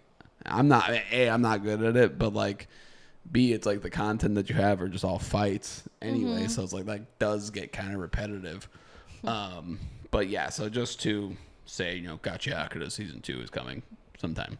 I'd also like to say that Priscilla came in and said 12-hour stream. Let's go. 12-hour stream. No. No, we will not. All right, we got other stuff. We got Freerun Season 3. Yes. Hear ye. Freerun Season 3 is coming back October 2027. And I guess we're going to be getting a badass demon this time. So people that have read the Freerun manga, I've heard that a lot of people are very excited because this is kind of like meeting this character that demon there. I guess he is a big deal. So Freerun manga readers are very excited for this. It's a highly anticipated next season. As somebody who has read the manga, Season 2 was very like continuation of where you're getting to this part of the story. Yeah, it wasn't very like plot driven per se. It was just like here's an adventure. Yeah, we're in the Northern Plateau. Yeah, this is what we're doing in the Northern Plateau. And then in the next season it'll be a more congruent plot of like, hey, this is who we need to defeat. It's not just going to be like defeat the town's bad beggar and get some bread. It's like, oh God, we're gonna die every 2 seconds here because this guy sucks. It's like, this guy's a bad guy. So first real bad guy of the series. Yeah, that's what I've heard. Because I'm an anime only enjoyer. I have not read anything. But online discourse says he's a bad dude, and I highly anticipated. People have been waiting for this guy to show up. Yeah, so that's gonna be fun. And we also got Don to Don. Yes, Don season 3 is being anticipated perhaps in 2027. We haven't gotten any for sure dates, not like Freerun with the October 2027, but it I believe based off of the article I found, they were saying that it was revealed that it's anticipated within 2027. I would assume towards the later half of the year as well. They'll probably drop it in the summer. Mm-hmm. Not assume either summer or early 2027. I mean, they want to get this shit off though. The thing about the Don manga is it's still ongoing now. Mm-hmm. It's just it just gets fucking wacky, man. It just gets really fucking wacky. It gets real fucking more sexual than what it is now. And I'm wondering how long Science Saru will do this show. I mean, they've done such a great job of it so far. They have. Mm-hmm. But I wonder how far they're willing to go with their brand on this. Because there are questionable things that happen. I'm not gonna spoil it, but there is a moment that you're like, man, more than the scene with Momo in the first episode where she's basically naked on a board, naked with those aliens. Yeah, it's something like that, but it actually happens. And that we had conversations on the channel before about Don about how far are we willing to defend this show, and how if we're offended but other cultures aren't offended, and it's I don't know. I kind of feel if it's not consensual and it's something that happens in a show that makes it that just I don't like that. Yeah, no, I don't think anybody should be liking that. It'll be a time in which we'll have to discuss it when it happens, right? But just to speak on the topic now. If it is something like that and it's non-consensual, it will depend on how the show treats it. If the show displays it as something that isn't serious or something that should be laughed at or something like that, then I think that's when we have a discussion. That's when we have a conversation. But those things happen, and I think talking about them helps to kind of destigmatize and spread awareness on how to go about those situations. But if it's something like that, then that's something we need to talk about. Yeah, it's a joke. I have seen online discourse about this as well of people, and I don't know if this is online majority consensus or not, but I have seen people, because of the contents of what they might show in this season, because I'm going through things as spoiler free as I can, so I don't know. There's no plot of but people, so I mean, in terms of what happens, people have been pre-canceling Don more so than they have already been, of being no, don't fucking watch this show. Don't blah, blah, blah, blah, stuff like that. Yeah. So I've seen that stuff. I've seen other articles where they're writing about, this season is going to come out at this time, but whether fans are going to still stick around to watch it is up for debate. Yeah, and I think people will still that's the thing. There's a lot of seasons of shows that are actually fucked up, that actually that do these same things, but we just don't watch them. Yeah. And it's you know, I don't know. And that's like the thing where it's like, you know, if I'm watching like Game of Thrones and like, you know, a rape scene happens, you know, and we're like, sorry, R word, trigger, sorry. But like something like that happens in a show like that, it's like, you know, we're not coming on here and being like, I can't believe they showed that, you know. So it's like, you know, we as a viewing audience, you know, I'm not gonna have my like, you know, I'm not gonna get my pitchfork and, you know, terrorize the village because something like that happens in these types of shows, because it's like it does have a mature rating on it. And like you get what you get out of the show, and it's not like necessarily they need to have like a serious conversation about it, because it's like they don't. It itself doesn't take itself seriously.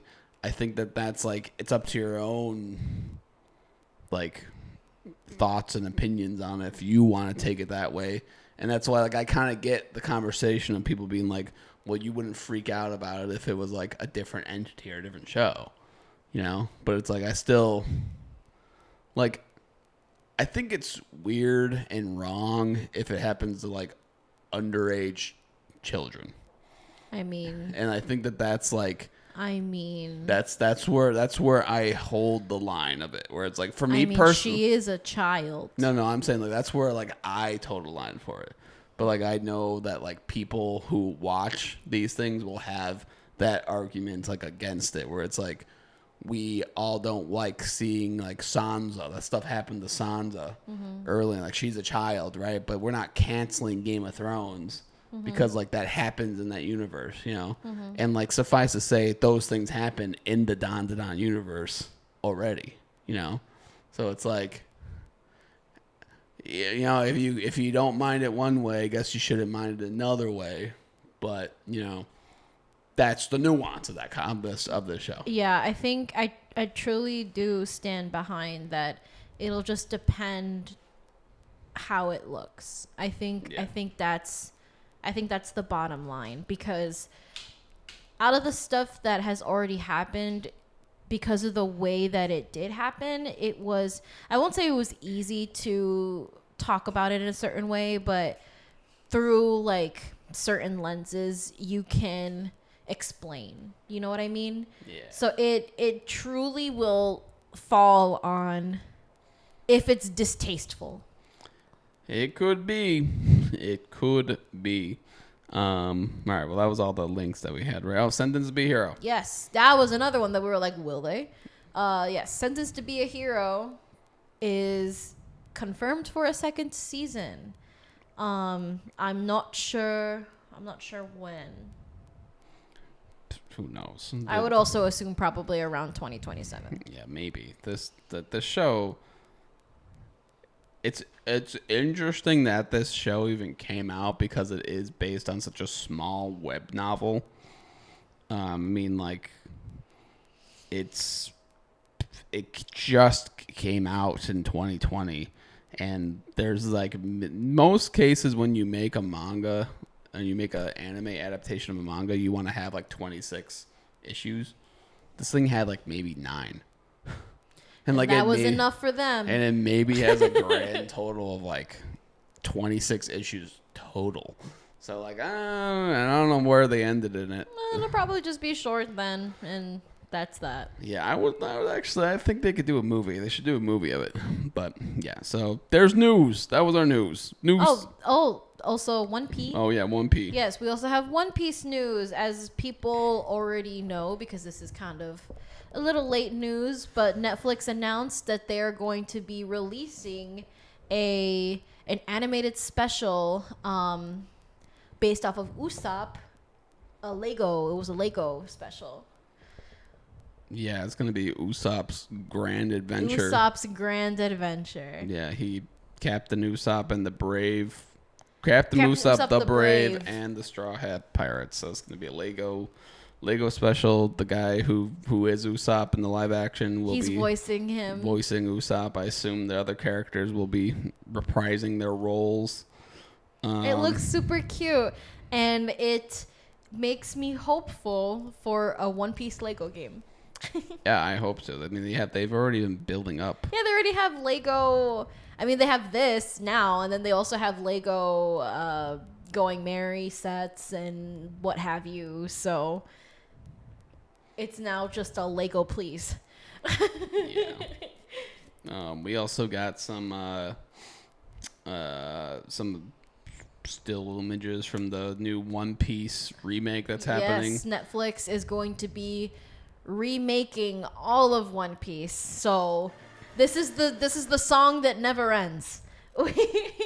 Netflix released these stills here of their character designs and their announcement, and just as a small talking point, the character designs have kind of struck some uproar on the internet, particularly with Luffy and Usopp's design. Usopp more so, I would say, than Luffy. And as far as Usopp's case, people are upset that they've whitewashed our boy. And I mean, kind of rightfully so, because as One Piece as a show has gone on, he's just gotten whiter and whiter, which on a realistic standpoint doesn't make sense because they're out in the fucking sun on the sea all day. They're all supposed to have some color to them, but what do I know? Yeah, I mean he has curly hair. I mean, Oda. He was tan at the start of this. Oda has said that he's of African descent. I mean, there are white skin people. But there are, however, he started off as being of color. So yeah, I mean, there's not. I mean, they do this shit, and like a lot of shows do this shit. Unfortunately, they don't keep the same skin color of like other characters. Like some characters will look fucking pink as hell one season, and the next season, like, I mean, if you look at, like, this is not necessarily the same thing, but like because of dubbing and because of like other issues of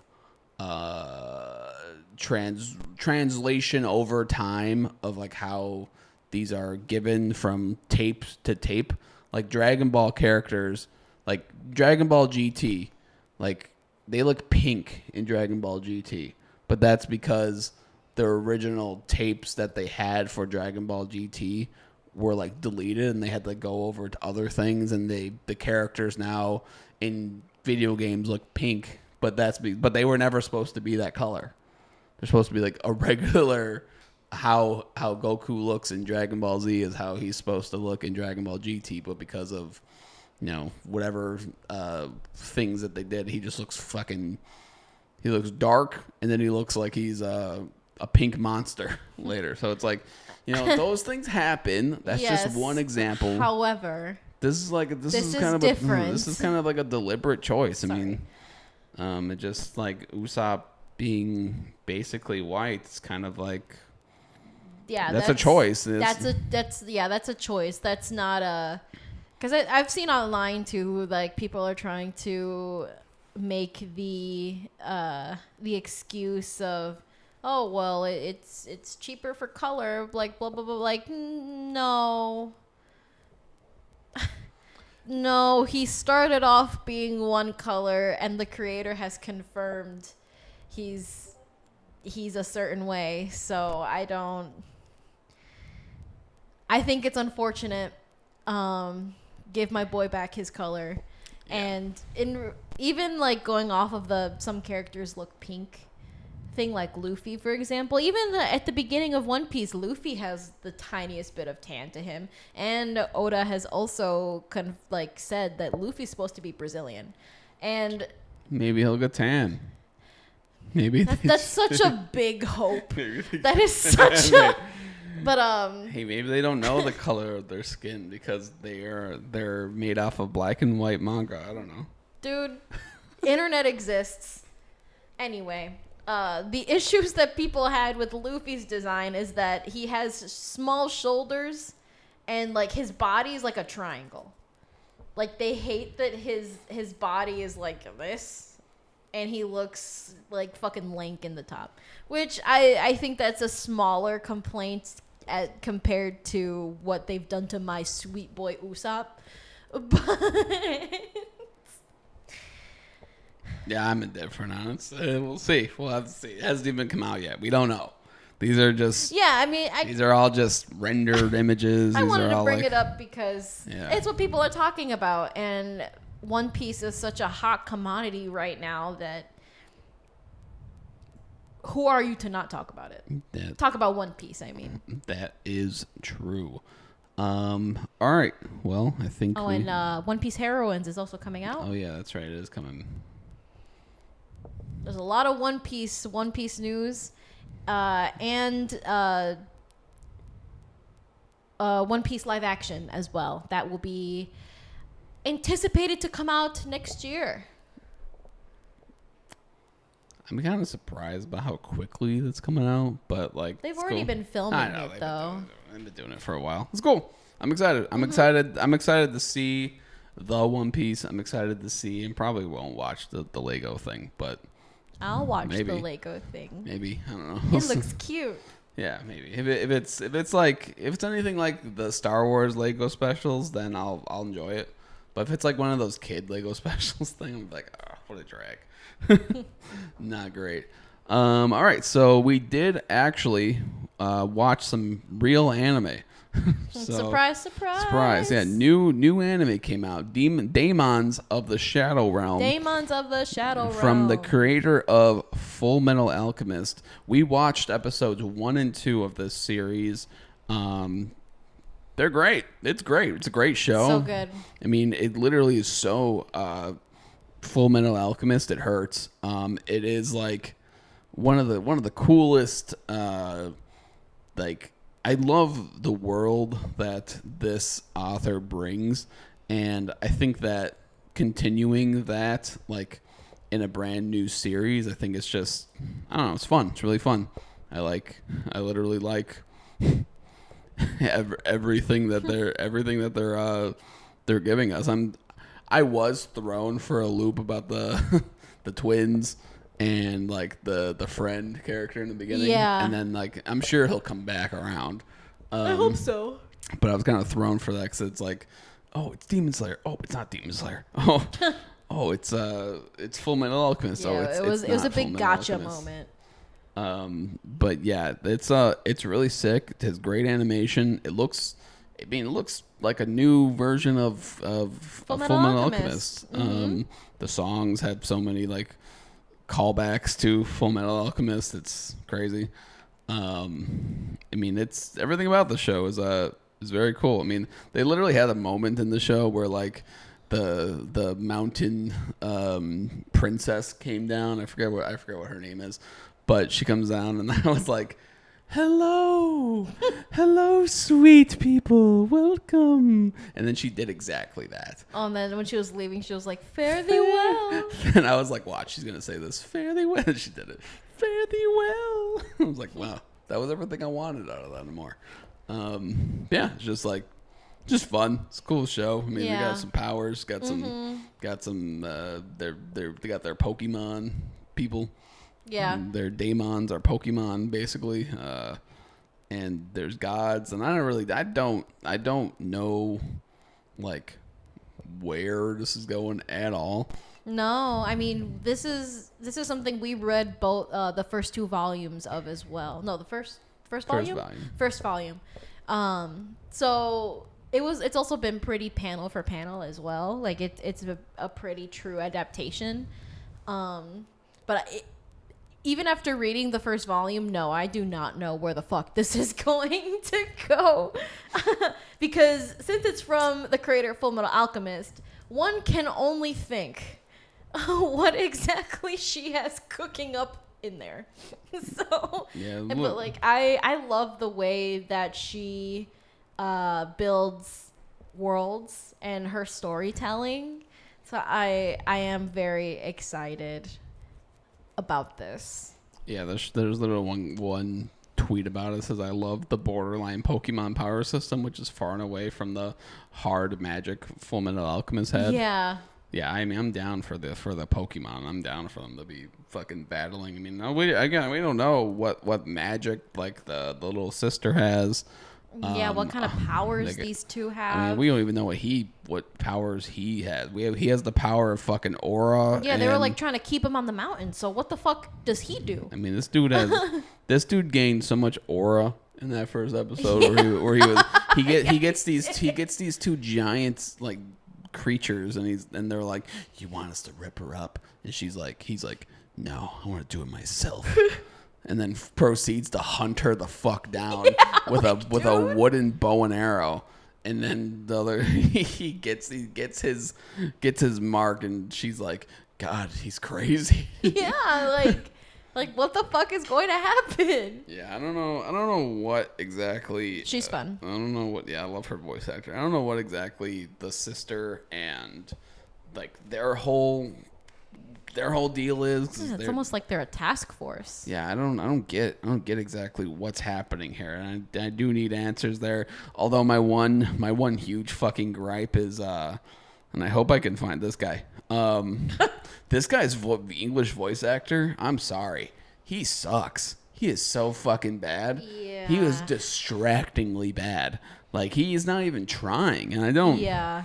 I'm not trying to be a dick about it and be like, everyone go get your money, man. You know, and maybe like go listen to the sub then, whatever. It's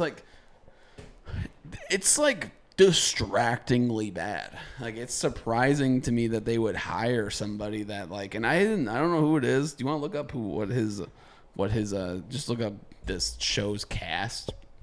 What's that character's name? I don't know what his name is, but it's just like just so bad. Like I don't think that I don't think we've watched a show where it's like been distractingly this bad from a voice actor, and that's like, yeah, it's saying a lot about, you know, the types of shows we're watching that like have you know, types of, I guess, credibility towards them. But it's like, I don't even know like who this guy is. But anyway, it's Jerry Jewell. I mean, click on it. Maybe he has done a lot, but like I just felt that he wasn't giving it for this one. Like, and maybe he was sick. Maybe he was like, I don't know. I just wasn't feeling the performance. I think it's also a conversation to be had that the imagined voice is different than what they chose. But there were some lines that it felt like there should have been more emotion that were delivered kind of dryly. Yeah, and I mean, it's also to say, like, I don't know if that was the direction he was given as well. Like, if direction said, hey, this character is a very cut and dry, so deliver it that way. Like, I would assume that it is the direction that he's given. But as far as voicing, he's the rat principal from My Hero. Yeah, I mean, I'm sure he's done a bunch of stuff. He's Kyo in the new Fruits Basket. Yeah, I mean, I'm sure he's done a bunch of stuff, and it's not like a. Yeah, these are some pretty big. Yeah, it's not like I'm sitting here. He's Moblet in Attack on Titan, or Mobley. Yeah, I mean, these seem like side characters, but yeah, it's again not to say that I'm like, F you. Kyo is the main character of Fruits Basket. Yeah, well, not like it's sitting and be like, I could do so much better. But I'm like, well, it's just dead, just not hitting me for it, or not hitting me. It's not doing it for me. He's Russia and Hitalia. He's Psyche K. Well, then why isn't he being better than that? Maybe that's just him. I don't know. I truly think it is the direction that they are giving him, and we don't know like how it's going to be throughout the rest of the show. So maybe it'll change as stakes get higher. Yeah, you know. I hope it gets better. And then we also watched Mao. We watched Mao, the first 2 episodes of Mao from Ryumiku Takahashi. This is the creator of Inuyasha. Yeah, and Ranma. Yes, and Ranma. Yeah, I totally forgot they did Ranma. What a career, man. Why did you need to make any more? You don't gotta make any more. You don't gotta make any more young girls being attacked by demons. You don't need young girls being isekai'd into a different time in Japan. You didn't need to. You didn't need to, but you did, and you know what? I'm happy because it's actually pretty good, and I'm kind of surprised that it's just on Hulu, Disney Plus, and it's not being shown on like Crunchyroll. It probably won't be up for any awards because it's not on Crunchyroll. Yeah, this anime is so Inuyasha coded. Yeah. Oh, it is so Inuyasha coded right down to the core of teenage middle school, high school girl is interested in the occult, gets isekai'd into a certain period of Japan, like I believe it's 1920s, 1930s era Japan, and her companion that she finds has out of this world powers, like supernatural powers. She might have supernatural powers. Even looking at Mao, at the main character, does that not look like Inuyasha to you? Yeah, it's you know what? And for someone like me, I've only seen Ranma, and I didn't read any of this author, and I didn't watch a lot of Inuyasha, but like I'm entertained of this. They haven't announced any dub for the show, so that's already kind of telling you that the show's fucking cheap. Priscilla's excited. Yeah, I mean, like this show is fun. I mean, I was entertained by just what's happening in it. And like there was a tweet talking about how this show was not going to have a great budget for it because it was kind of pressed to the side. I feel like I remember somebody talking about the show being delayed, and then it went into hiatus for a while, and then that's why they kind of they didn't do any promotion for it, so I guess it is sort of a shadow drop.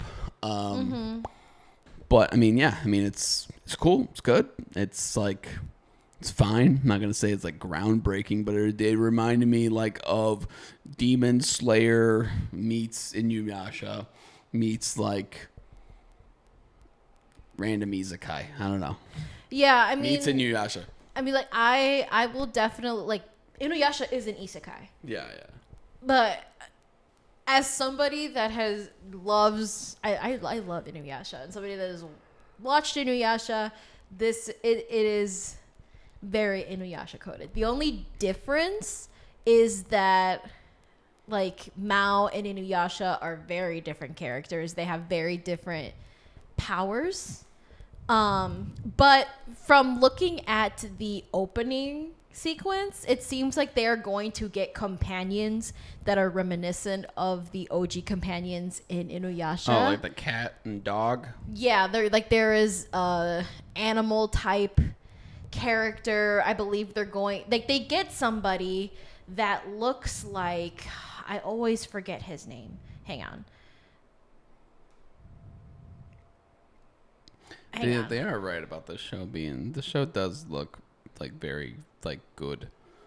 They find a character that looks like Moroku, who was a monk who was cursed with a like a wind tunnel curse in his hand, and that was like his power. Like he would have like a rosary type wrapped around it, and he would unleash it whenever they were fighting. There's a character in the opening sequence that looks just like him.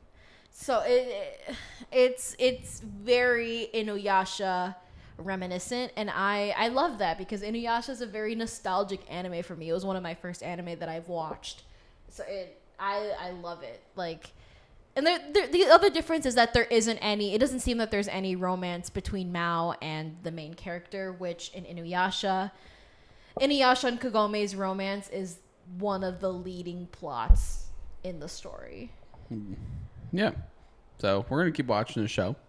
There is, like I said, I think the second episode of the third episode of the show is coming out tomorrow, which is Saturday. And then I think the new episode of Damon's is just dropped. So we're going to keep watching them. We're going to keep giving our little updates on each episode. We'll talk about a little bit of it each time. Maybe we'll watch like a couple episodes and we'll do an update of it then. Yeah. Sounds cool. But yeah, so that's anime. We got anime. I think that's it. We're good. Yeah, that's it. I think we're done here. We're done. What a great time. Thanks for hanging out with us for a couple of hours. Got 2 hours in here. Always. Thanks for chilling out with us. We hope you enjoyed the show. And if you're listening to the whole thing on Spotify, thank you. New to Spotify, so hopefully this episode will get this episode up maybe tomorrow. But yep. So that's it. That's all we got. Hope you enjoyed it.